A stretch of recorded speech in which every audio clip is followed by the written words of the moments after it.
Mamadou Bétouré, secrétaire général syndicat libre du secteur de l'énergie au Mali. Anglais nga grève following c'est pas bon delu tiara mo chaman nana kana delu kango bolla wala sa se ka ba ma watimina bon amu se ka ba do ko mais ame kalo kele mara di parce que ko ka si ka foke sokonare la tenga ke fenzo ka maintenant ay kalo kele de di ko kalo kele ngona la amu yituni entourati mun na ngono fe apmate fola tuni donc anya ka fo tienche la nous si ga ko kote nous ngono donc enclara ka flanan ton tuni puisque on sera tira kalo kele mi ga o sera ka ba donc wajibi ça ni pengan fora na ma kwasra fe donc il se ka tini ka barai o de ake enclara ka ni fanga ton tuni chien flanana mun ko ka afo ko ka bwa do kokoro olu reclara kana tuguni ka kamanga ke ango syndicat ka bara ko ni e layini ndi sariya ya ira ka foko ika layini ikanga temesra munu fe ne iteme no sra fe ibisi ka bulu bara bulu blada ibisi ko ke o mais ame sariya di konala ni be sariya konala ere ba do ka ko ibe layini mina atesor tangi ma bara bulu blad dogoda e bita no sraike kerebu nga chawo fen chama ni ba kono ni ya jate mine age min ba kono abe age mun gani worobo do faransara ka bola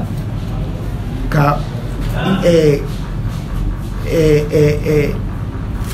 do be no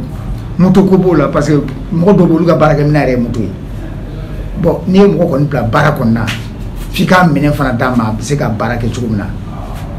e mo do taw ga baraka dore ka ta 7 francs euro nyefe e na fro ko akata se fara la o fana te ko no ede o bala mo do be no lu be kasatula balenga ya fayna no ni ere tare no kata minti bisaba tronge ne baro ko ulu to ni be donc a fora ko ka ulu ka ake fana laje afenga ka chao mais misalila o mugani o layini mugani woro en kondala be masika ke ali flani ko jama sika temoka o bayira ka ko mena imani tulu kono jago yayi bulu bla bara bla bulu da ko négociation makeo ou bane me fengere ma bi assemblée générale do tunganga ke barakelo nganga jogon sore e négociation ni kera na ma boas ni ama ni fo mi na ma siga soro konala o assemblée tunganga ke o la je pas tunganga ke bi awa mun kalama utaka ta polisu ni gardu chamanita ka foko were teke anta kamta kata di ka kinye fo barkelawi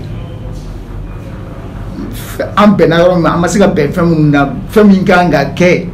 yana ngato ambese no antara so kelebe kata polisu ni garuta ko blay e mais o be ke chuko mana jamna mi bayira ka foko liberté be adama tempe polo abusika ka réunion ke abusika ka syndicat sika abusika ka vai tanga sigunke e awna ka bo violé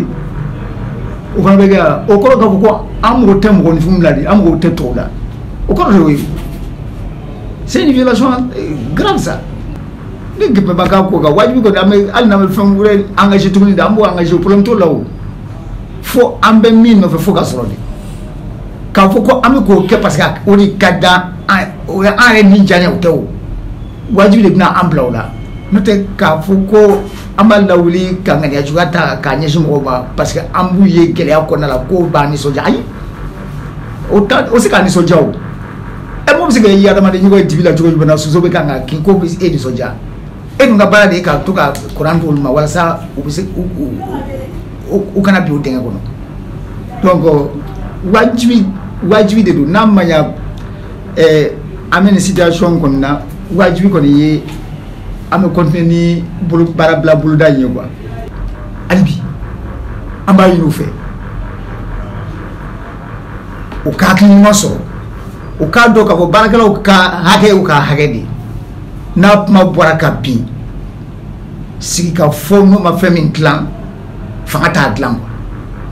donc ambo de yi no fait na fara ko ka ko ben keni fangay antita ro jangui donc mo shikan na fatula o terre ka nyeshi mo shima donc an on ba yi no fait minen ta jegene no alibi akono fema bon folo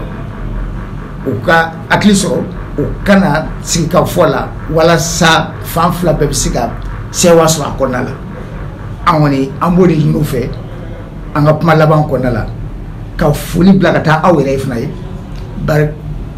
aw fana de bisika ke sababu aw fana ngania mi ko la se population ko donc alna so dimini be an koro do bisika bo funu na tugomina donc on fana boyini aw fana fait donc on fana ba aw fana fu ka da aw fana fanfero kan